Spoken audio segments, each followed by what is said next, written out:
ये है अफ्रीका, दुनिया का दूसरा सबसे बड़ा महाद्वीप और इस महाद्वीप पर दुनिया के 30% से भी ज़्यादा नेचुरल रिसोर्सेज मौजूद हैं, जैसे कि gold, diamond, uranium, platinum, hydro solar energy, oil and gas. और अफ्रीका की ज़मीन एग्रीकल्चर के हिसाब से भी बहुत अच्छी है। लेकिन इतना कुछ होने के बाद भी आखिर क्यों अफ्रीका दुनिया के सबसे गरीब देशों में शामिल है?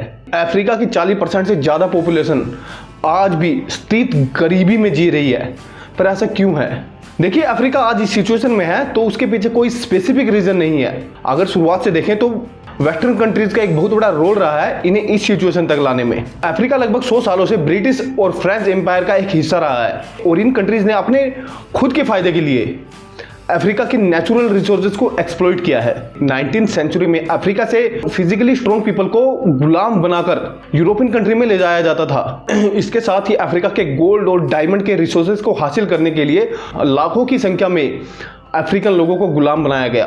और सिर्फ इतना ही नहीं, बहुत से लोगों को बेदर्दी से मारना भी इसमें शामिल है। और वेस्टर्न कंट्रीज ने ये काम किस तरह से किया, इस पर एक मूवी है ब्लड डायमंड, आप वो मूवी देख सकते हो जिसमें बिल्कुल ही अच्छी तरह से एक्सप्लेन किया गया है। इसके साथ ही कुछ महीने पहले मैंने एक वीडियो बनाई थी कि चॉकलेट इंडस्ट्री जैसे कि नेस्ले, कारगिल कैसे अपने चॉकलेट बनाने के लिए अफ्रीका के चाइल्ड लेबर को यूज करती है। अब वेस्टर्न कंट्रीज ने ये काम तो दूसरी कंट्रीज में भी किए थे, लाइक सिंगापुर, पर देखा जाए तो आज उनकी हालत कहीं ज़्यादा बेटर है अफ्रीका के मुकाबले। अब यहाँ पर आती है अफ्रीका की जियोग्राफिक प्रॉब्लम।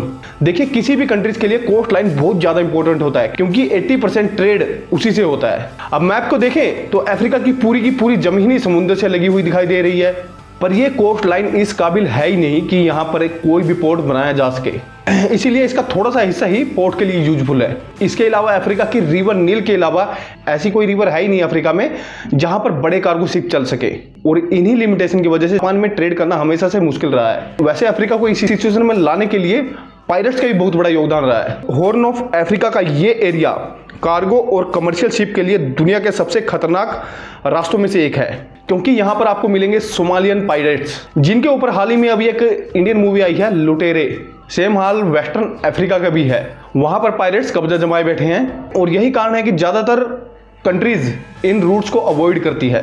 इसी तरह अफ्रीका का नॉर्दर्न साइड गर्म और शुष्क है क्योंकि यहाँ पर दुनिया का सबसे बड़ा रेगिस्तान सहारा डिजर्ट है और इस एरिया में मोस्टली मुस्लिम पॉपुलेशन रहती है। दूसरी ओर अगर हम साउथ की तरफ आए तो वहाँ पर मौजूद है नेचुरल रिसोर्सेज, घने जंगल, और साथ ही वहाँ पर बारिश भी आपको देखने को मिलेगी। और यहाँ पर मोस्टली पॉपुलेशन है क्रिश्चियन, और यही कारण है कि दोनों ही हिस्सों में किसी न किसी तरह का कभी ना कभी कोई ना कोई कॉन्फ्लिक्ट चलता ही रहता है। अफ्रीका का अगर कोई शहर आज गरीबी से बाहर निकल रहा है तो वो है बोत्सवाना।